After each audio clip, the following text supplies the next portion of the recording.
Hi hello പുതിയൊരു വീഡിയോയിലേക്ക് എല്ലാ കൂട്ടുകാർക്കും സ്വാഗതം. ഇന്നത്തെ റെസിപ്പി വളരെ സിമ്പിളായിട്ട് നമുക്ക് വീട്ടിൽ ചെയ്യാൻ പറ്റിയിട്ടുള്ള നല്ല ടേസ്റ്റി ആയിട്ടുള്ള ഒരു പുഡിങ്ങാണ്. വളരെ എളുപ്പത്തിൽ നമുക്ക് തയ്യാറാക്കാം. ബ്രെഡും മുട്ടയൊക്കെ ഉണ്ടെങ്കിൽ നല്ല ഈസി ആയിട്ട് തയ്യാറാക്കാം. അപ്പോൾ ഇതെങ്ങനെയാണ് തയ്യാറാക്കുന്നതെന്ന് നമുക്കൊന്ന് കണ്ടു നോക്കിയാലോ. അതിനായിട്ട് ഞാനിതാ ബ്രെഡ് എടുത്ത് വെച്ചിട്ടുണ്ട്. ഒരു 8 സ്ലൈസ് ബ്രെഡ് എടുത്ത് വെച്ചിട്ടുണ്ട്. ബ്രെഡിൻ്റെ ആ ബ്രൗൺ ഭാഗമൊന്നും കട്ട് ചെയ്ത് മാറ്റിയിട്ട് നമുക്ക് വേറൊരു പാത്രത്തിലേക്ക് ഇതുപോലെ ചെറിയ കഷ്ണങ്ങളാക്കിയിട്ട് മാറ്റി കൊടുക്കുക. എന്നിട്ട് ഇതിലേക്ക് ഒരു 3 കപ്പ് പാലാണ് ഞാൻ ഒഴിച്ചു കൊടുത്തിട്ടുള്ളത്. 3 കപ്പ് പാൽ ഒഴിച്ചു കൊടുത്ത ശേഷം നമുക്കൊന്നൊരു വിസ്ക് എന്തെങ്കിലും വെച്ചിട്ട് നന്നായിട്ടൊന്ന് ഇളക്കി മിക്സാക്കി എടുക്കുക. ഒന്ന് സോഫ്റ്റായി കിട്ടണം ബ്രെഡ്. അപ്പോൾ ഇതാ ഇതുപോലെ നന്നായിട്ടൊന്ന് ഇളക്കി മിക്സാക്കി എടുക്കുക. ബ്രെഡ് പാലിൽ കിടന്നിട്ട് ഒന്ന് സോഫ്റ്റായി വരട്ടെ. അതുവരെ നമുക്കിതൊന്ന് മാറ്റി വെക്കാം. ഇനി മറ്റൊരു ബൗളിലേക്ക് ഇതാ 3 മുട്ടയാണ് ഞാൻ പൊട്ടിച്ച് ഒഴിച്ചു കൊടുത്തിട്ടുള്ളത്. ഇതിലേക്ക് മധുരത്തിന് ആവശ്യമായിട്ടുള്ള പഞ്ചസാര ചേർത്ത് കൊടുക്കുക. ഞാനിപ്പോൾ ഒരു 1/2 കപ്പ് പഞ്ചസാര ചേർത്ത് കൊടുത്തിട്ടുണ്ട്. അതൊരു കറക്റ്റ് മധുരമായിരുന്നു. കൂടുതൽ വേണമെങ്കിൽ നിങ്ങൾക്ക് ചേർത്ത് കൊടുക്കാവുന്നതാണ്.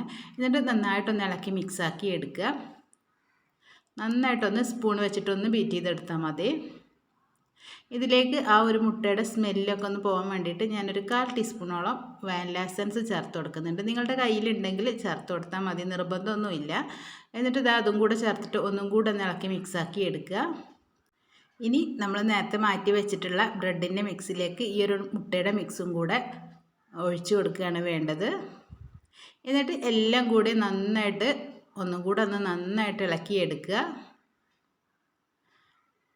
അപ്പോൾ ഇതാ മുട്ടയുടെ മിക്സ് ഞാൻ ഒഴിച്ചു കൊടുത്തിട്ടുണ്ട്. എന്നിട്ട് എല്ലാം കൂടി നന്നായിട്ടൊന്ന് മിക്സ് ചെയ്തെടുക്കുക. ഇതുപോലെ ഒരു വിസ്ക് ഉണ്ടെങ്കിൽ അത് വെച്ചിട്ട് തന്നെ നന്നായിട്ടൊന്ന് ഇളക്കിയെടുത്താൽ മതി. അപ്പോൾ പെട്ടെന്ന് തന്നെ അത് യോജിച്ച് കിട്ടിക്കോളും. എന്നിട്ട് ആ 2-3 മിനിറ്റൊക്കെ ഇതുപോലെ ഒന്ന് നന്നായിട്ട് ഇളക്കി കൊടുക്കുമ്പോൾ ബ്രെഡൊക്കെ നന്നായിട്ട് അലിഞ്ഞ് കിട്ടിയിട്ടുണ്ടാവും. അപ്പോൾ ഇതാ ഇത്രയേ ഉള്ളൂ. ഇനി ഇത് നമുക്കൊന്ന് മാറ്റി വെക്കാം. ഇനി ഇതിലേക്കുള്ള ഒരു കാരമൽ ഒന്ന് റെഡിയാക്കി എടുക്കാം. ഒരു പാൻ ഗ്യാസ് സ്റ്റൗവിലേക്ക് വെച്ച് കൊടുത്തിട്ടുണ്ട്. ഇതിലേക്ക് ഒരു 1/2 കപ്പ് പഞ്ചസാര ചേർത്ത് കൊടുക്കുക. എന്നിട്ടൊന്ന് കാരമലാക്കി എടുക്കുക. അപ്പോൾ ഇതാ ഇതും ഇവിടെ കാരമലായി കിട്ടിയിട്ടുണ്ട്. ഇത്രയും മതി, ഒരുപാട് ബ്രൗൺ കളർ ആവണ്ട. ഇത് നമ്മൾ ഏത് പാത്രത്തിലാണോ പുഡിങ് സെറ്റ് ചെയ്യുന്നത് ആ ഒരു പാത്രത്തിലേക്ക് ഒഴിച്ചു കൊടുക്കുക. ആ പാത്രത്തിൻ്റെ എല്ലാ ഭാഗത്തേക്കും ആക്കി കൊടുക്കുക. പെട്ടെന്ന് തന്നെ ആക്കി കൊടുക്കുക കേട്ടോ, ഇല്ലെങ്കിൽ കാരമൽ കട്ടയായി പോവും. ഇതുപോലെ എല്ലാ ഭാഗത്തേക്കും ആക്കി കൊടുത്ത ശേഷം നമ്മൾ റെഡിയാക്കി വെച്ചിട്ടുള്ള ബ്രെഡിൻ്റെ മിക്സ് ഇതിലേക്ക് ഒഴിച്ചു കൊടുക്കുക.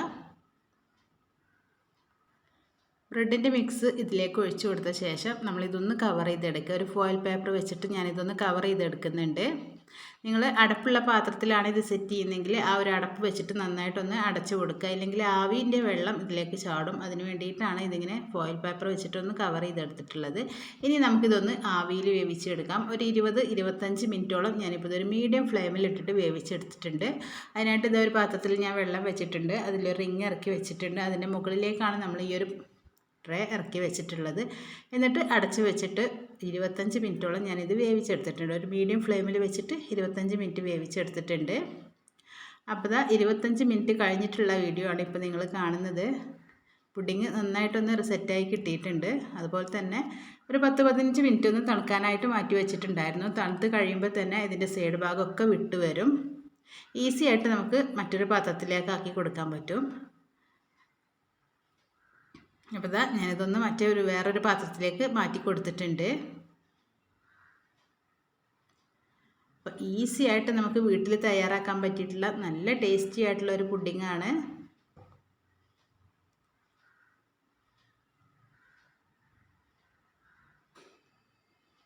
അപ്പോൾ ഇതാ ഇത്രയേ ഉള്ളൂ. ഈ വീഡിയോ നിങ്ങൾക്ക് ഇഷ്ടപ്പെട്ടാൽ പ്ലീസ് ഒന്ന് ലൈക്ക് ചെയ്തേക്കണേ. നമ്മുടെ ചാനൽ സബ്സ്ക്രൈബ് ചെയ്യാതെ കാണുന്ന കൂട്ടുകാരുണ്ടെങ്കിൽ പ്ലീസ് ഒന്ന് സബ്സ്ക്രൈബ് ചെയ്തിട്ട് സപ്പോർട്ട് ചെയ്യുക. അടുത്ത നല്ലൊരു റെസിപ്പിയുടെ വീഡിയോ ആയിട്ട് നമുക്ക് വീണ്ടും കാണാം.